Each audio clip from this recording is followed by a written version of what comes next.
أعوذ بالله السميع العليم من الشيطان الرجيم من همزه ونفخه ونفثه بسم الله الرحمن الرحيم رب اشرح لي صدري ويسر لي أمري واحلل عقدة من لساني يفقهوا قولي. سورہ بقرہ کی آیت 268 میں پڑھا تھا ہم نے. آج 269 تو پڑھیں گے. اللہ رب العزت کا فرمان ہے یؤتی الحکمت، اللہ دیتا ہے حکمت من یشاء، جسے چاہتا ہے. ومن یؤت الحکمت، اور جو شخص دیا جائے حکمت، فقط تو تحقیق اوتیا، وہ دیا گیا خیرا کثیرا، بہت ساری بھلائی. وما یذکر، اور نہیں نصیحت حاصل کرتے الا مگر اولو الالباب، عقل والے ہی. اللہ تعالیٰ حکمت عطا فرماتا ہے. حکمت کیا ہے؟ دین کی سمجھ بوجھ. قرآن مجید میں نبی علیہ السلام کے فرامین کو، نبی علیہ السلام کی احادیث کو حکمت کہا گیا. دین یہ حکمت ہے، اور اللہ تعالیٰ جس سے بھلائی کا ارادہ کرتا ہے، جس سے خیر کا ارادہ کرتا ہے، اللہ اسے یہ حکمت دیتا ہے. من یرد اللہ بہ خیرا یفقہہ فی الدین، جس سے اللہ بھلائی کا ارادہ کرتا ہے اسے دین کی سمجھ دے دیتا ہے. اللہ تعالیٰ سوچنے کی، سمجھنے کی صلاحیت دے دیتا ہے. ایک ہی آیت ہے، ہم بھی پڑھتے ہیں، کوئی اور بھی پڑھتا ہے، تیسرا بھی پڑھتا ہے، لیکن ہر ایک کو اللہ تعالیٰ سمجھ نہیں دیتا، ہر ایک کو اللہ تعالیٰ بات نہیں سمجھاتا. جس سے اللہ کا خیر کا ارادہ ہوتا ہے اللہ تعالیٰ اسے وہ چیز سمجھا دیتا ہے. اور جو حکمت دیا گیا، ومن یؤت الحکمت فقد اوتی خیرا کثیرا، وہ بہت ساری بھلائی دے دیا گیا. ہم اصل میں بھلائی سمجھتے ہیں دنیا کے مال و دولت کو. اگر کسی کے پاس اچھی گاڑی ہے، اچھا گھر ہے، اچھا بینک بیلنس ہے، اچھا بنگلہ ہے، لوگ سمجھتے ہیں کہ یہ بڑا اچھا آدمی ہے، اس کو اللہ تعالیٰ نے بڑا خیر سے نوازا ہے. اور ایک شخص کے پاس اگر دین کا فہم ہے، دین پر عمل کی توفیق ہے، تقویٰ ہے، ہم اسے دنیا کا ناکام ترین انسان سمجھتے ہیں. جبکہ اللہ کے نزدیک یہ بہترین انسان ہے کہ جسے حکمت ملی ہے، دین کی سمجھ بوجھ ملی ہے، وہ بہترین شخص ہے. ابن ماجہ کی ایک روایت ہے کہ قرآن مجید کی ایک آیت کو سیکھنا، قرآن مجید کی ایک آیت کو سیکھنا 1000 رکعت نفل نماز پڑھنے سے بہتر ہے. صحیح روایت ہے. اگر ایک شخص مسلسل نوافل پڑھتا رہے 1000 رکعت، اسے کتنا وقت لگے گا؟ کم سے کم 24 گھنٹے تو لگیں گے. 2 منٹ میں ایک رکعت پڑھے گا تو 2000 منٹ لگیں گے.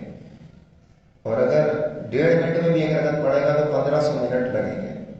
24 گھنٹے میں 1440 منٹ ہوتے ہیں. اور ایک آیت کو سیکھنے میں اتنا وقت نہیں لگتا. تو آیت کو سیکھنا یہ اللہ کی طرف سے حکمت ہے. قرآن مجید حکمت سے بھرپور کتاب ہے. جسے حکمت عطا کر دی گئی اسے خیر کثیر عطا کر دی گئی. وما یذکر، اور نصیحت وہی حاصل کرتے ہیں الا اولو الالباب، جو عقل والے ہوتے ہیں. ہر بندہ نصیحت کو ایکسپٹ نہیں کرتا، قبول نہیں کرتا. نصیحت پر وہی لوگ عمل پیرا ہوتے ہیں جنہیں اللہ نے عقل اور شعور دیا ہوتا ہے. وما انفقتم، اور جو تم خرچ کرو، من نفقت، کسی قسم کا خرچ، او نظر تم، یا تم نظر مانو، من نظر، کوئی بھی نظر، فإن اللہ، تو بے شک اللہ تعالیٰ، یعلمہ، جانتا ہے اسے، وما للظالمین، اور نہیں ہے ظالموں کے لیے، من انصار، کوئی مددگار. انسان کچھ بھی خرچ کرے، یہ جو آیات چل رہی ہیں یہ انفاق فی سبیل اللہ کے حوالے سے، یعنی مال اللہ کی راہ میں خرچ کرنے کے حوالے سے سارا مضمون چل رہا ہے۔ انسان جو بھی خرچ کرتا ہے اللہ تعالیٰ اس خرچ کو جانتا ہے، یا انسان کوئی نظر مانتا ہے۔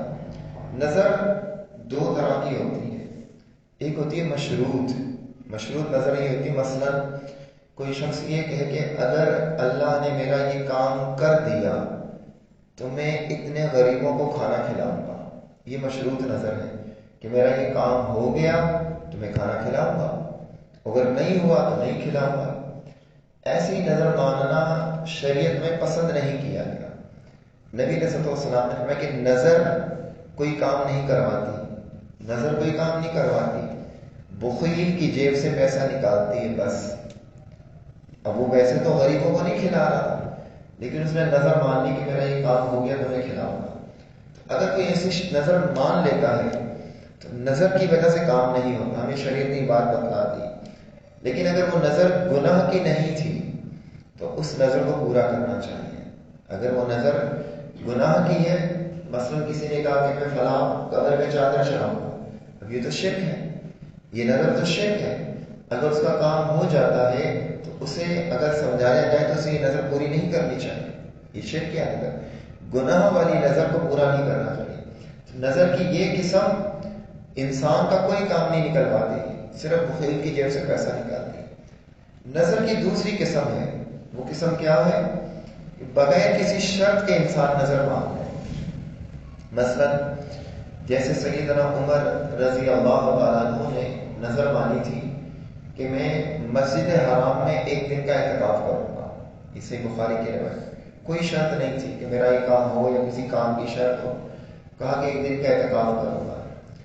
تو اب جب وہ مسلمان ہو گئے تو نبی علیہ السلام کے پاس آئے، کہا کہ میں نے یہ نظر مانی تھی، آپ نے فرمایا کہ اپنی نظر کو پورا کرو۔ یا کوئی شخص کسی کا بیٹا ہے، اولاد ہے، اب اس نے نظر مانی کہ میں اسے دل میں ارادہ کیا کہ میں اسے قرآن کا حافظ بناؤں گا یا عالم بناؤں گا، تو اسے یہ نظر پوری کرنی چاہیے۔ اگر کوئی شخص نظر مانتا ہے کہ میں مسجد بنواؤں گا، اللہ نے اسے استطاعت دی ہے، تو اسے خرچ کرنا چاہیے، اپنی نظر کو پورا کرنا چاہیے۔ قرآن مجید میں یوفون بالنذر، وہ اپنی نظر کو پورا کرتے ہیں۔ تو نظر اس اعتبار سے مانی جائے تو اسے پورا کرنا چاہیے۔ جیسے مریم علیہ السلام کی والدہ جو عمران کی بیوی تھی، جن کا تذکرہ سورہ آل عمران میں آ رہا ہے، عمران عیسیٰ علیہ السلام کے نانا تھے، تو عمران کی بیوی نے نظر مانی تھی کہ اللہ مجھے اولاد دے گا تو اللہ کی راہ میں دے گا۔ جب اولاد ہوئی تو بیٹا نہیں بیٹی تھی، تو کہا کہ ان کی سوچ میں یہ تھا کہ بیٹا ہوگا، لیکن بیٹی ہوئی تو انہوں نے وہ بھی اللہ کی راہ میں دی۔ ان کی پرورش زکریا علیہ السلام نے کی تھی، مریم علیہ السلام۔ تو اس طرح کی جو نظر ہے وہ پوری کرنی چاہیے، اور اس میں جو مال خرچ ہوتا ہے اگر وہ اللہ کی اطاعت اور فرما برداری پر ہے تو یقیناً اللہ اسے جانتا ہے اور اللہ تعالیٰ اس کا اجر بھی دے گا۔ وما للظالمین من انصار، اور نہیں ہے ظالموں کے لیے کوئی بھی مددگار۔ ان تبدوا الصدقات، اگر تم ظاہر کرو خیرات، فنعما ہی، تو اچھی بات ہے یہ، وَإِن تُخْفُوهَا، اور اگر تم اسے چھپاؤ، وَتُؤْتُوهَا، اور اسے دو، وَتُؤْتُوهَا الْفُقَرَاءَ، اور اسے دو فقیروں کو، فَهُوَ خَيْرٌ لَكُمْ، تو وہ بہت ہی بہتر ہے تمہارے لیے۔ صدقہ اور خیرات دکھا کے بھی دیا جا سکتا ہے نا، اور چھپا کے بھی دیا جا سکتا ہے، لیکن چھپا کر دینا افضل ہے۔ دکھا کر دینے میں کبھی ہو سکتا ہے کہ ہماری نیت اچھی ہو، ہم یہ کہہ رہے ہیں کہ چھپا کے دینے میں تو نیت محفوظ ہوتی ہے، لیکن ایک شخص دکھا کر دیتا ہے، وہ کہتا ہے کہ میری نیت تو ابھی بھی اچھی ہے۔ ٹھیک ہے، آپ کی نیت اچھی ہے، لیکن جسے آپ دے رہے ہو اس کی دل آزاری تو ہو رہی ہے نا، اس کی عزت نفس تو مجروح ہو رہی ہے نا، کہ آپ چار بندوں کے سامنے کسی کو صدقہ دے رہے ہو، اب جو صدقہ لینے والا ہے وہ تو شرمندہ ہوگا، لیکن اگر آپ یہ کام چھپا کر لو تو پھر یہ زیادہ بہتر ہے، یہ زیادہ اچھا ہے۔ اچھا، کبھی کبھی دکھانا بھی ضروری ہوتا ہے۔ مثلا ایک شخص آ گیا اچانک، ہم سمجھتے ہیں مستحق ہے، وہ مانگ رہا ہے، ہم بولے نہیں ہم تو چھپا کر ہی دیں گے، ظاہر نہیں دینا۔ نہیں، ہم ظاہر دے سکتے ہیں، اگر واقعی کوئی شخص مجبور ہے، تنگ دست ہے، ہم اس کی حاجت پوری کرنے پر قادر ہیں تو ہم ظاہراً بھی دے سکتے ہیں۔ ہاں، اگر چھپا کر دیا جائے تو وہ زیادہ بہتر ہے، بلکہ بہت ساری روایتیں اس حوالے سے آتی بھی ہیں. اس سے صحیح بخاری کی روایت ہے کہ جو شخص چھپا کر صدقہ دیتا ہے، یعنی دائیں ہاتھ سے خرچ کرتا ہے، بائیں کو خبر نہیں ہوتی، دائیں ہاتھ سے دیتا ہے، بائیں کو خبر نہیں ہوتی.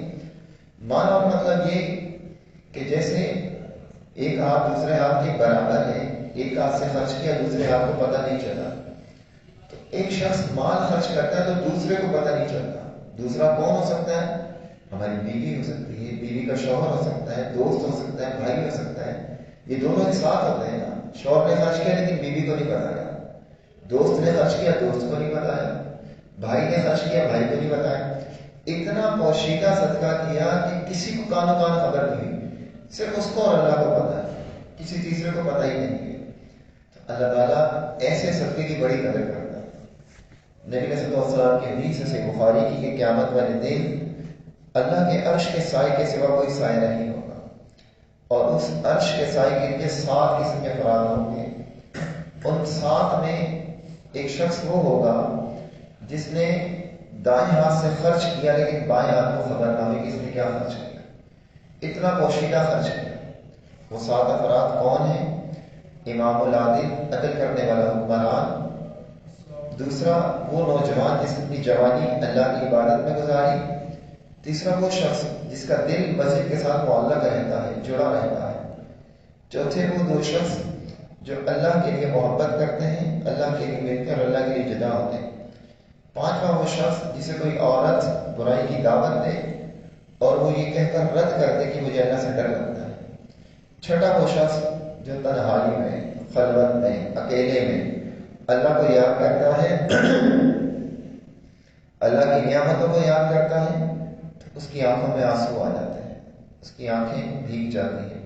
اللہ کی نعمتیں، اللہ کے احسانات، اللہ کے انعامات، پھر اپنے گناہوں کو یاد کرتا ہے، پھر اللہ کی پکڑ کو یاد کرتا ہے، اس کی آنکھیں بھیگ جاتی ہیں. کوئی نہیں دیکھ رہا، تنہائی میں رات کو لیٹا ہوا ہے، کمبل اوپر ہے لیکن آنکھوں میں آنسو ہیں. اب اس آنسو کو، اس پانی کو صرف اللہ جانتا ہے کہ یہ اللہ کی وجہ سے آئے ہیں. اللہ تعالیٰ اس سے اپنے عرش کا سایہ عطا فرمائے. 7واں وہ شخص ہے جو دائیں ہاتھ سے خرچ کرتا ہے لیکن بائیں کو خبر نہیں ہوتی کہ اس نے خرچ کیا کیا ہے. تو اللہ تعالیٰ خفیہ صدقے کی بڑی قدر کرتا ہے. ظاہراً بھی دیا جا سکتا ہے لیکن چھپا کر دینے میں ریاکاری کا شائبہ بھی کم ہوتا ہے، تقریباً ختم ہو جاتا ہے، اور کسی کی عزت نفس بھی مجروح نہیں ہوتی. وَيُكَفِّرُ عَنْكُم مِّن سَيِّئَاتِكُم، اور اللہ دور کر دے گا تم سے تمہارے کچھ گناہ. چھپا کر صدقہ دینے کا فائدہ ایک اور بھی کہ گناہ معاف ہو جاتے ہیں. جیسے کہ یہ کہا جاتا ہے کہ صدقہ آگ کو بجھاتا ہے، صدقہ گناہوں کی آگ کو بجھاتا ہے. جیسے آگ لگی ہوتی ہے نا، اگر آگ رہنے دی جائے تو نقصان زیادہ کرتی ہے. تو گناہ بھی اگر انسان کے جسم پر رہیں تو وہ انسان کے جسم کے لیے نقصان دہ ہوتے ہیں. صدقہ ان گناہوں کو مٹاتا ہے، ان گناہوں کو ختم کرتا ہے، اور انسان قیامت والے دن اپنے صدقے کے سائے میں بھی ہوگا. اس کے گناہ بھی معاف ہوں گے، صدقے کے سائے میں بھی ہوگا. اچھا، جسمانی کمزوریاں وہ بھی صدقے کی وجہ سے اللہ معاف کر دیتا ہے. ابو داؤد کی روایت ہے، نبی صلی اللہ علیہ وسلم نے فرمایا کہ اپنے مریضوں کا علاج صدقے سے کرو، اپنے مریضوں کا علاج صدقے سے کرو. اب آپ ڈاکٹر کے پاس جائیں، ڈاکٹر کہتا ہے اس کا علاج آپریشن سے ہوگا، اس کا علاج ڈرپ لگے گی، انجیکشن سے ہوگا. نبی علیہ السلام کہتے ہیں کہ مریضوں کا علاج صدقے سے کرو. ہم صدقہ تو کرتے ہیں لیکن عمومی کرتے ہیں. اب مریض کے لیے صدقہ کرنا یہ مریض کے علاج کا سبب ہے، اور یہ ہمیں یوں کرنا چاہیے کہ ایک شخص مثال کے طور پر بیمار ہے، اسے گردوں کی تکلیف ہے، اسے ہارٹ کی تکلیف ہے، اسے کوئی اور مرض ہے، اس کی کمر میں درد ہے، اس کو اور کوئی النساء ہے، کوئی بیماری ہے. اب وہ کچھ جو بھی دینا چاہے، اس میں شرط یہ نہیں کہ آپ اتنا خرچ کرو. اللہ تعالیٰ صرف نیت دیکھتا ہے، سارے خزانے اللہ کے ہیں. اللہ تعالیٰ آپ کی دل کی کیفیت دیکھتا ہے. آپ صدقہ نکالیں اور نیت دل میں یہ رکھیں، ارادہ یہ رکھیں کہ یہ میں اس مرض کے لیے صدقہ کر رہا ہوں، اللہ مجھے اس مرض سے شفا دے. دل میں یہ سوچ رکھیں. اور پھر وہ صدقہ کسی کو دیں، اللہ تعالیٰ اس مرض سے انسان کو نجات دے. نبی علیہ السلام کی بات جھوٹی نہیں ہو سکتی، غلط نہیں ہو سکتی، اس میں شک کی بھی گنجائش نہیں ہے. واللہ، اور اللہ تعالیٰ بما سادس کے جو تعملون تم عمل کرتے ہو، خبیر خوب خبردار ہے. اللہ تعالیٰ تمہارے اعمال سے باخبر ہے، تمہارے ہر عمل اور حرکت کو اللہ تعالیٰ جانتا ہے کہ صدقے کے وقت تمہاری نیت کیا تھی. وہ رب دیکھیں، وما تسقط من ورقۃ الا یعلمها، جو درخت کے گرنے والے پتے کو جانتا ہے، درخت کے گرنے والے پتے کی حرکت سے واقف ہے، کیا وہ انسان کی بے چینی سے واقف نہیں ہے؟ انسان کی پریشانی سے واقف نہیں ہے؟ وہ اللہ، اگر اللہ کے ڈر کی وجہ سے انسان کی آنکھوں میں آنسو آ جاتے ہیں تو کیا اللہ ان آنسوؤں سے واقف نہیں ہے؟ اور انسان وہ واحد مخلوق ہے اس کے متعلق قرآن میں اللہ نے فرمایا وَلَقَدْ كَرَّمْنَا بَنِي آدَمَ، ہم نے بنی آدم کو عزت دی ہے.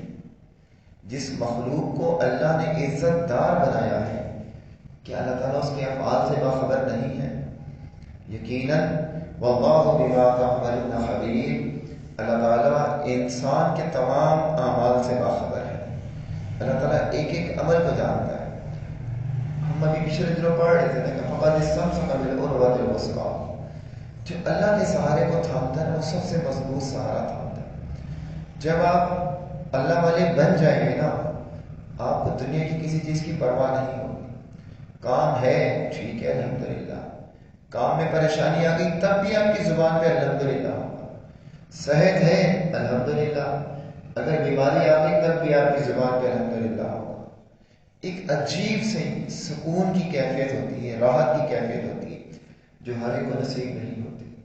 دل بے چین ہوتے ہیں، پریشان ہوتے ہیں، بے قرار ہوتے ہیں، دل عجیب کیفیت میں ہوتے ہیں.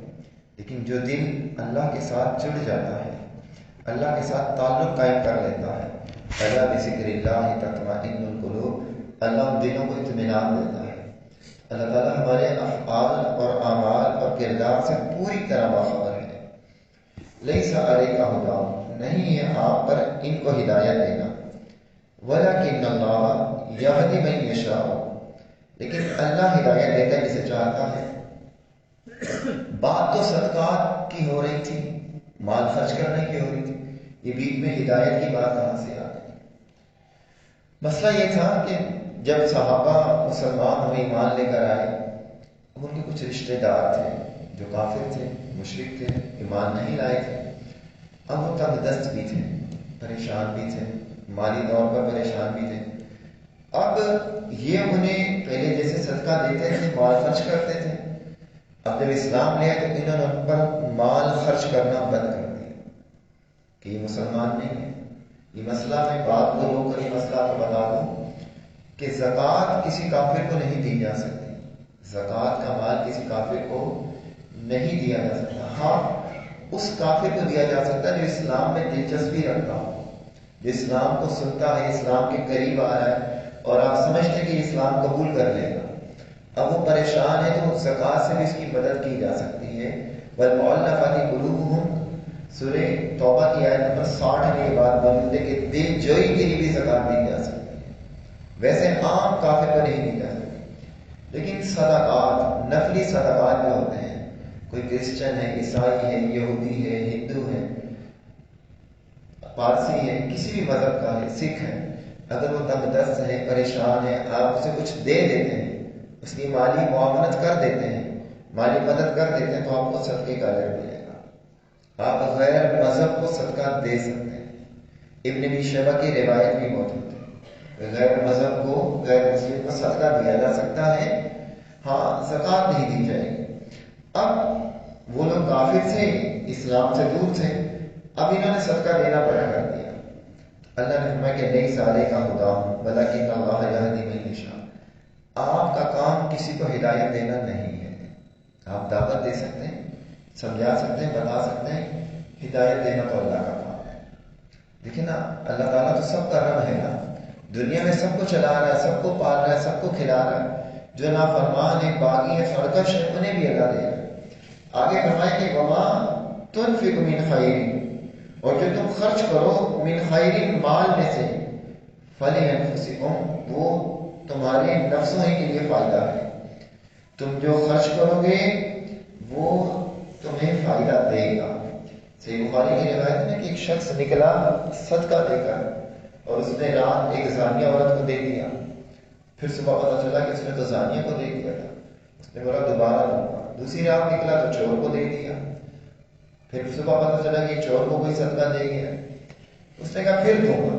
تیسری رات نکلا تو ایک مالدار کو صدقہ دے گیا، پھر پتہ چلا کہ صدقہ مالدار کو دے گیا۔ اصل میں اس دور میں صدقہ جو لوگ چھپ کر دیتے تھے نا، رات کی تنہائی میں باہر نکل جاتے تھے، اب کچھ کوئی گھوم پھر رہا ہوتا تھا تو سمجھتے تھے مستحق اسے صدقہ دے دیتے تھے کہ اس کا کام ہو جائے، اب وہ اس طرح سے صدقہ بھی دیتے تھے۔ اب وہ پریشان ہوا کہ تینوں صدقے میرے صحیح جگہ پر نہیں گئے، لیکن اسے بتایا گیا کہ تمہارے تینوں صدقے صحیح جگہ پر گئے۔ جس چور کو دیا تھا اس صدقے کی برکت اتنی تھی کہ اس نے چوری سے توبہ کر لی، اس نے چوری نہیں کی۔ جس زانیہ کو دیا تھا اس صدقے کی برکت اتنی تھی کہ اس زانیہ نے زنا سے توبہ کر لی، وہ مال کے لیے یہ برائی کیا کرتی تھی، اسے مال مل گیا تو اس نے توبہ کر لی۔ اور جس مالدار کو ملا اس مالدار کو احساس ہوا کہ مال تو میرے پاس بھی ہے، مجھے بھی صدقہ کرنا چاہیے، وہ صدقہ نہیں کرتا تھا، اس نے صدقہ دینا شروع کر دیا، اس کے تینوں صدقوں کا اسے اجر ملا۔ تو جو تم خرچ کرو گے اللہ اس کا تمہیں اجر دے گا۔ وما تنفقون الا ابتغاء وجه اللہ، اور نہیں تم خرچ کرتے مگر تلاش کرنے کے لیے وجہ اللہ، اللہ کی رضامندی، وجہ اللہ، اللہ کی رضامندی تلاش کرنے کے لیے خرچ کرو گے تو اجر ملے گا۔ ہم کبھی کبھی ہماری نیت خراب ہو جاتی ہے، پتہ کیا ہوتی ہے، ہم کسی غریب کو دیکھتے ہیں تو ہماری نیت ہوتی ہے کہ اس کی مدد کر دیں، اللہ کا کوئی تصور نہیں ہوتا، وہاں نیت کو درست کریں، یہ تصور ذہن میں لائیں، یہ خیال اور احساس ذہن میں بیدار کریں کہ یہ کام اللہ کے لیے کر رہے ہیں۔ میں آپ کو مثال دوں، آپ سمندر میں جائیں اور اپنے آپ کو ڈبو کر باہر نکال رہے ہیں، کیا آپ کا غسل ہو جائے گا؟ نہیں ہوگا نا۔ آپ کو نیت کے ساتھ، ارادے کے ساتھ غسل کرنا پڑے گا کہ میں ہاتھ دھو رہا ہوں، سر پہ پانی ڈال رہا ہوں، جسم پہ پانی بہا رہا ہوں، وضو کر رہا ہوں، اعضاء تو سارے گیلے ہو جائیں گے لیکن غسل نہیں ہوگا۔ کسی کی مدد تو ہو جائے گی لیکن الا ابتغاء وجہ اللہ کہاں ہے؟ مال خرچ کرتے ہوئے اللہ کی رضا کہاں تھی اللہ کی رضا، اللہ کی رضا مقدم ہونی چاہیے، اسی کا تو اجر ہے، اصل اجر بھی اسی کا، کہ ذہنوں میں یہ خیال ہو، یہ احساس ہو کہ یہ کام اللہ کے لیے کیا ہے۔ اس کا فائدہ پتہ کیا ہوگا؟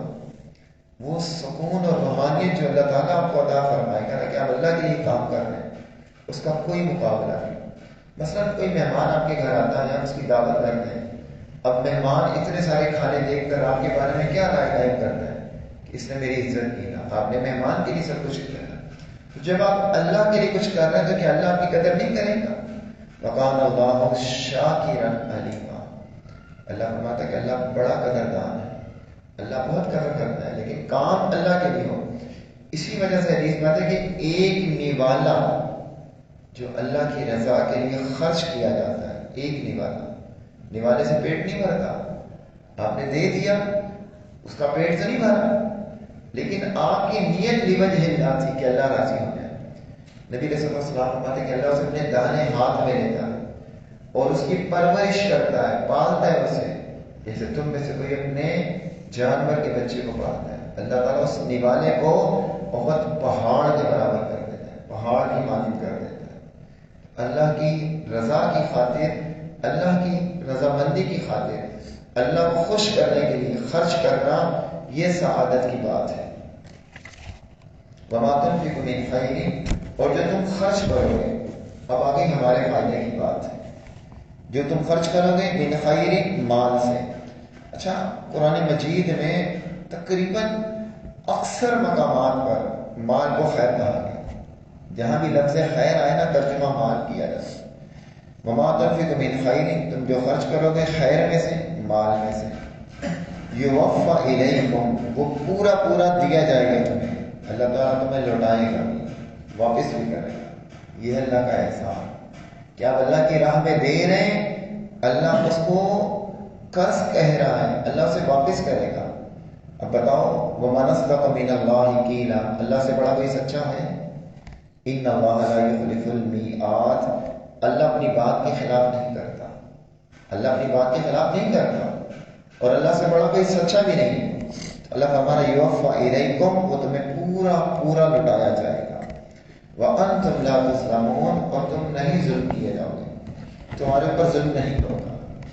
للفقراء، یہ صدقہ ان ضرورت مندوں کے لیے ہے، الذین جو احصروا روک دیے گئے ہیں، فی سبیل اللہ اللہ کی راہ میں، لا یستطیعون نہیں وہ استطاعت رکھتے، ضربا چلنے پھرنے کی، فی الارض زمین میں، ایسے محتاج ضرورت مند جو واقعی ضرورت مند ہیں لیکن کام کاج کی طاقت نہیں رکھتے، کبھی بیماری نے گھیر لیا، بڑھاپے میں گھیر لیا، کسی پریشانی میں پھنس گئے، ضرورت مند ہیں، اب چل پھر نہیں سکتے، کام کاج نہیں کر سکتے، یحسبہم گمان کرتا ہے ان کو، یحسبہم الجاہل ناواقف اغنیاء مالدار۔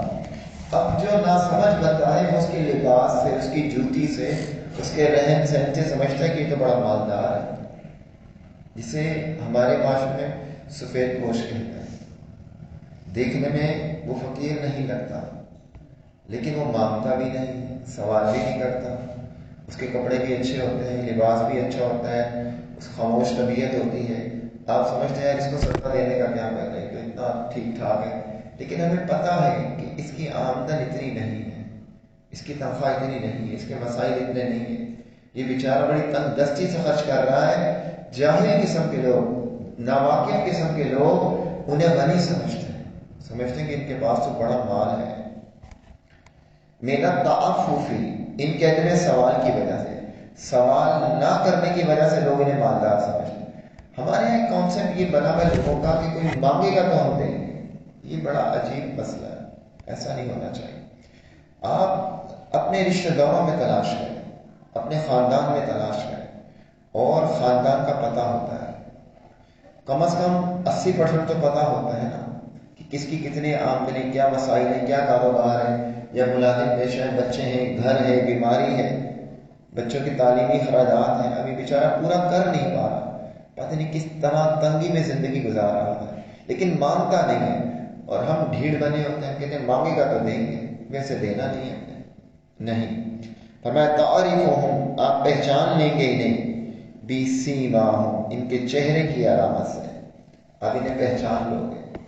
چہرے کے اندر ایک عجیب سی اداسی ہوتی ہے نا، جب مالی معاملات کسی کے پریشان کن ہوتے ہیں نا تو اس کے چہرے پہ کیا ہوتا ہے، حشاش نشاش تو نہیں ہوتا، وہ عجیب چہرے سے پہچان لیا جاتا ہے۔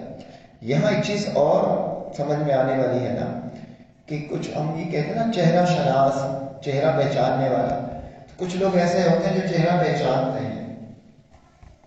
امام شافعی رحمہ اللہ کو اللہ نے یہ صلاحیت بڑی زبردست دی تھی، وہ چہرہ شناس تھے، اتنا چہرہ شناس تھے کہ ایک بار بیٹھے ہوئے تھے اپنی بیوی کے ساتھ، ایک بندہ آ رہا تھا دور سے، تو امام شافعی رحمہ اللہ نے اپنی بیوی سے کہا کہ یہ شخص جو ہے یہ بے وقوف قسم کا آدمی ہے، یہ شخص بے وقوف قسم کا آدمی، دور سے اس کے چہرے کو پہچان لیا تھا۔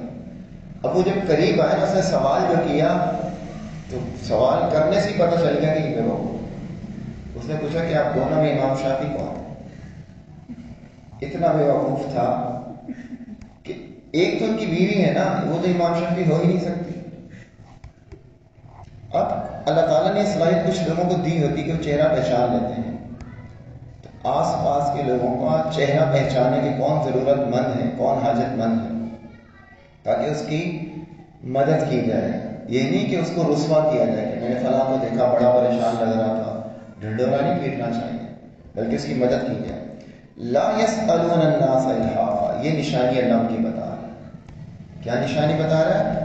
وہ سوال نہیں کرتے لوگوں سے چمٹ کر، مانگتے نہیں ہیں، اور بعض مانگنے والے چمٹ جاتے ہیں، آپ انہیں منع کرتے ہیں نا وہ پھر پیچھے پڑ جاتے ہیں، آپ ان کا فون پہ آپ سے بات کرتے ہیں، آپ معذرت کرتے ہیں اور پھر فون کر دیتے ہیں، گھر پہ آ جاتے ہیں۔ ایسے لوگ حقیقت میں مستحق نہیں ہوتے، قرآن نے جو ان کی نشانی بتائی ہے لا یسألون الناس الہافا، وہ چمٹ کر سوال نہیں کرتے، وہ مانگتے نہیں ہیں، پیچھے نہیں پڑ جاتے. جسے ہم کہتے ہیں نا پھر پیچھے ہی پڑ گیا ہے، تو جو پیچھے پڑ جائے کسی شخص کے اور مانگتا رہے سمجھو مستحق نہیں ہے.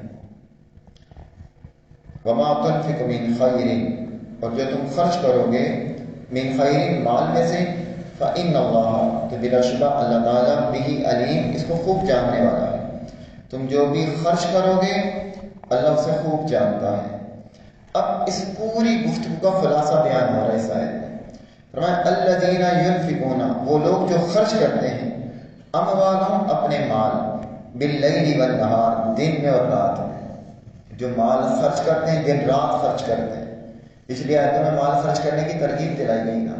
یہاں بتایا گیا کہ جو دن رات خرچ کرتے ہیں سرًا وعلانیۃً، پوشیدہ بھی اور ظاہر بھی، چھپا کر بھی دیتے ہیں اور ظاہر بھی دیتے ہیں، چاروں چیزیں آ گئی. دن رات خرچ کرتے ہیں، پوشیدہ بھی دیتے ہیں اور چھپا کر بھی دیتے ہیں، ظاہر بھی دیتے ہیں. فَلَهُمْ أَجْرُهُمْ عِنْدَ رَبِّهِمْ، تو ان کے لیے ان کا اجر ہے عند ربهم، ان کے رب کے پاس. مال خرچ کرنے والوں کے لیے اجر کہاں ہے؟ ان کے رب کے پاس ہے.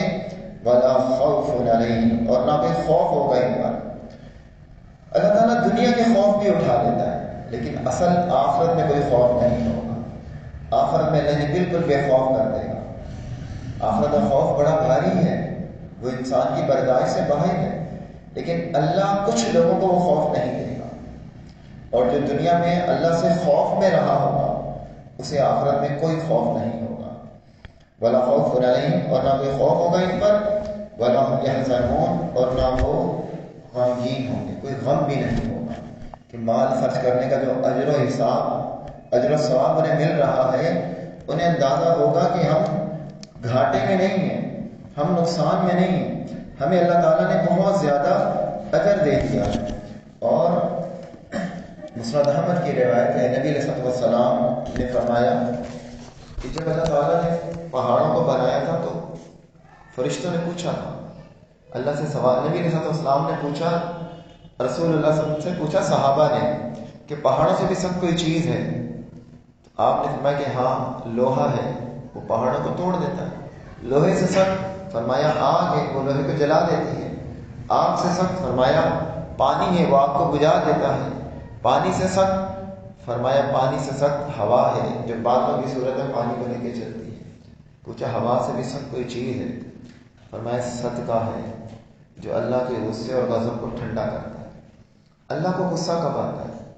انسان کے گناہوں کی وجہ سے، اور غصہ ٹھنڈا کب ہوتا ہے؟ صدقے کی وجہ سے. صدقہ کرنا چاہیے، اس کی عادت بنانی چاہیے تاکہ انسان اپنے مال کو خرچ بھی کرے اور اللہ کا غصہ اور غضب بھی ٹھنڈا ہو. اللہ تعالیٰ ہم سب کو توفیق عطا فرمائے.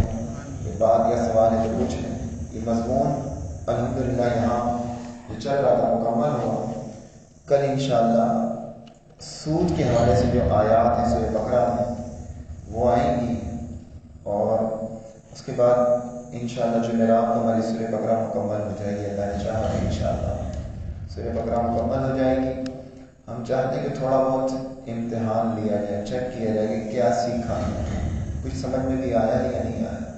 اور پھر جب یہ بات ذہن میں ہوگی نا کہ کچھ پوچھا جائے گا تھوڑی توجہ رہتی ہے. مگر مان کے وہ آئے بیٹھے اٹھے چلے، پوچھا تو کچھ ہے نہیں. تو اس سے ایک فائدہ اور بھی ہوگا. جب ہم یہ کہیں گے نا جیسے جمعرات ہماری سورہ بقرہ مکمل ہوگی، پیر کو انشاءاللہ ہم کچھ سوالات سورہ بقرہ کے حوالے سے کریں گے.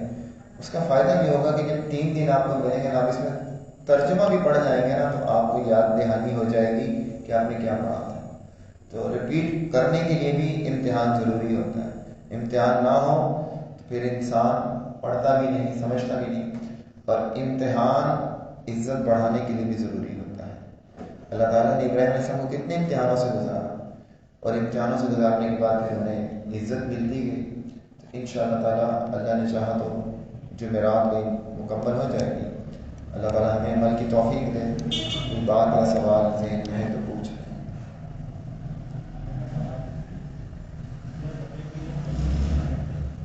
اللہ تعالیٰ نے فرمایا سورہ بقرہ کے اندر کہ کہ بہتر ہے اگر آپ جس سے آپ نے ادھار لیا ہے وہ نہیں دے پا رہے تو چھوڑ ہم نے معاف کر دیا دنیا میں، ہم نے کسی سے لیا ہو اور ہمیں دینا ہو اور ہم نہ دے پائے، آخرت کے خوف کی پکڑ کی وجہ سے ہمیں یہ ڈر ہے کہ ہم نے آخرت بھی دینا ہے.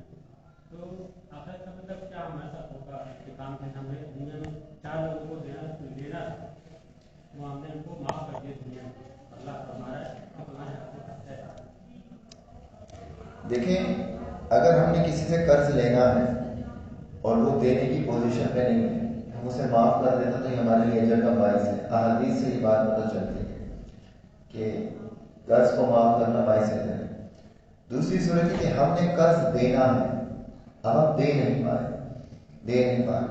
اس میں اللہ تعالیٰ اس کیفیت کو بہتر جانتے ہیں کہ ہمارے پاس وسائل تھے، اسباب تھے، ہم نے جان بوجھ کے نہیں دیا یا ہم مجبور تھے، ہمارے پاس مال ہی نہیں تھا. اگر ہم وسائل کے باوجود نہیں دے رہے تھے تو ہماری پکڑ زیادہ ہوگی، لیکن اگر ہمارے پاس مال ہی نہیں تھا تب بھی آخرت میں اسے ہماری نیکیاں دی جائیں گی یا اس کے گناہ وہ ہمارے کھاتے میں ڈال دیے جائیں گے. سنن نسائی کی روایت ہے، نبی صلی اللہ علیہ وسلم نے پوچھا کہ میدان جہاد اگر کوئی شخص شہید ہو جائے تو اس کے گناہ معاف ہو جائیں گے؟ آپ نے فرمایا کہ ہاں اس کے سارے گناہ معاف ہو جائیں گے. پھر آپ نے اس سے بلایا اور کہا کہ قرض معاف نہیں ہوگا، مجھے ابھی بھی جبرائیل نے یہ بات بتائی.